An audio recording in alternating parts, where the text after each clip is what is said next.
So I've got two more questions. I know we're just about out of time, but I hope you'll be able to give some responses. The first one topic during the show was what is Linden Lab's demographic focus for Second Life? You know, who are the targeted residents, users, clients? And I think the consensus of Mitch and Steve was everyone human on planet Earth.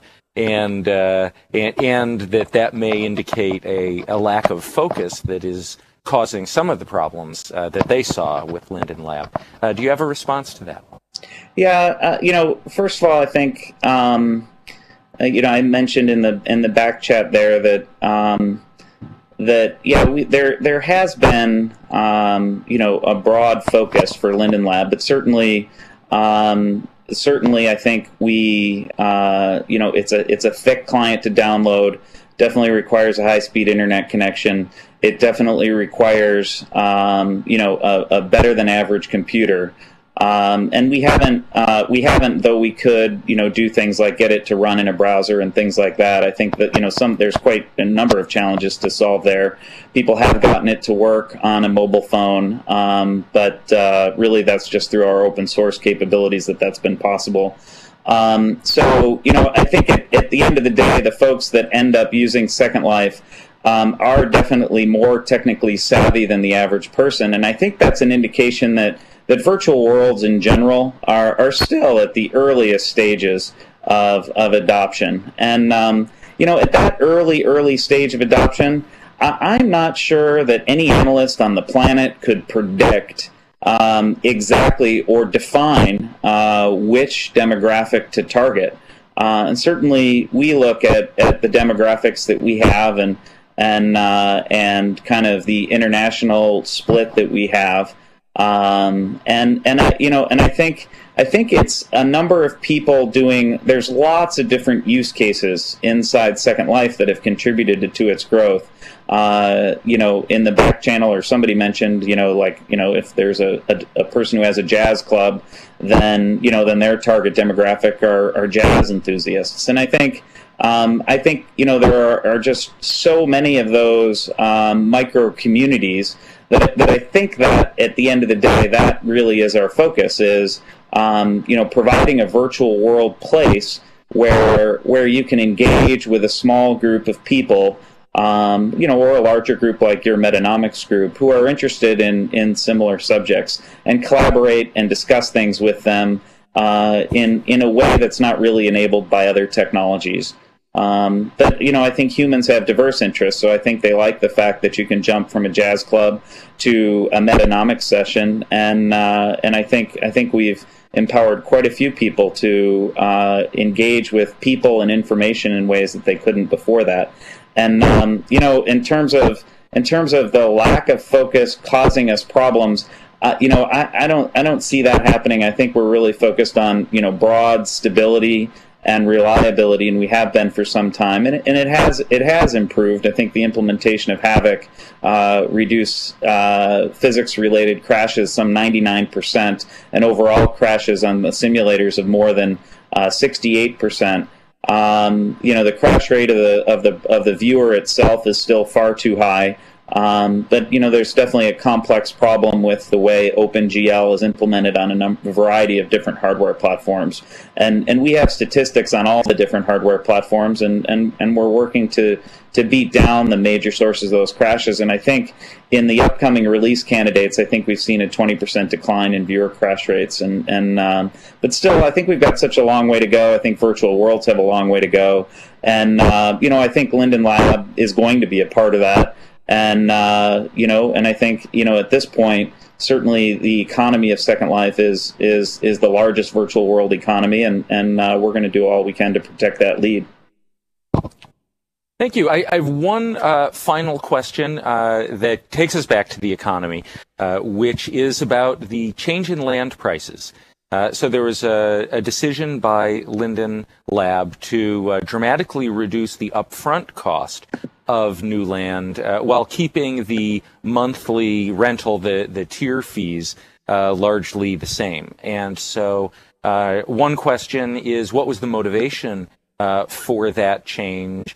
And related questions, why change the upfront cost rather than the tier? And how do you see that those changes ultimately affecting the Second Life economy? Yeah, it's changing prices in Second Life is extremely difficult. When I started in September of 2006, and the company was not profitable. And I looked at the analysis and said that, look, in order to get profitable, we had to make a significant price increase. At that time, we raised prices from $12.50 upfront to $16.75 upfront. And we were looking at higher hardware costs for better simulators and that we had, and that contributed to that. And then we also looked at the monthly fee and raised that from $195 on islands to $295. And of course that wasn't greeted with excitement from the community, either. And oddly enough, reducing prices also has been greeted, largely, kind of negatively by existing landowners. And certainly I can understand that. It does feel like that, we've taken some value out of the land by lowering our upfront fees. But I think the major driver for that decision was a recognition that, the hardware costs that for us in 2006 were about, were over $1,000 per region, had come down to kind of below $400 per region, and that there are many sort of applications in Second Life for which that upfront cost was prohibitive. The recurring fee, I think, for us at this stage has been is probably accurate where it is relative to the cost that we incur for hosting the servers and things like that, and the way that we do it. I think there's other technology changes such as hosting more regions on a CPU, and we've done that with the open spaces so that you can get sort of a lower prim, lower cost region. I think there's more we can do in that area, but for a full region with full prim and full permissions and full estate controls, I think $295 for now is the right price, and that will probably maintain stable for some time to come. So I think the way it'll impact the economy, just based on what we saw before, interestingly enough, our revenue per user hour has been about 20 cents for more than the last 3 years, and I think that translates into I think some of the in-world business owners will be able to cash out more and still expand their property holdings, and at the same time, or they may be able to purchase more. So I would expect, either that the profitable in-world businesses can buy more land and cash out more at the same time, or that we really enable a variety of more applications to be developed in Second Life. And on the upfront fee, I think that is a number that will probably continue to fluctuate as the system changes and as some of the dynamics of the hardware pricing change. Just based on what we saw before, there was definitely resistance to the price change in 2006. There's definitely resistance to the price change in 2007. And I think the cries have been the same, that changing prices were going to, destroy the Second Life economy. But it didn't happen before, and we're certainly not expecting that to happen again. Thank you so much for being generous with your time, joining us in the Metanomics Backchat channel last week, and joining us here to respond to what you heard on today's Metanomics show.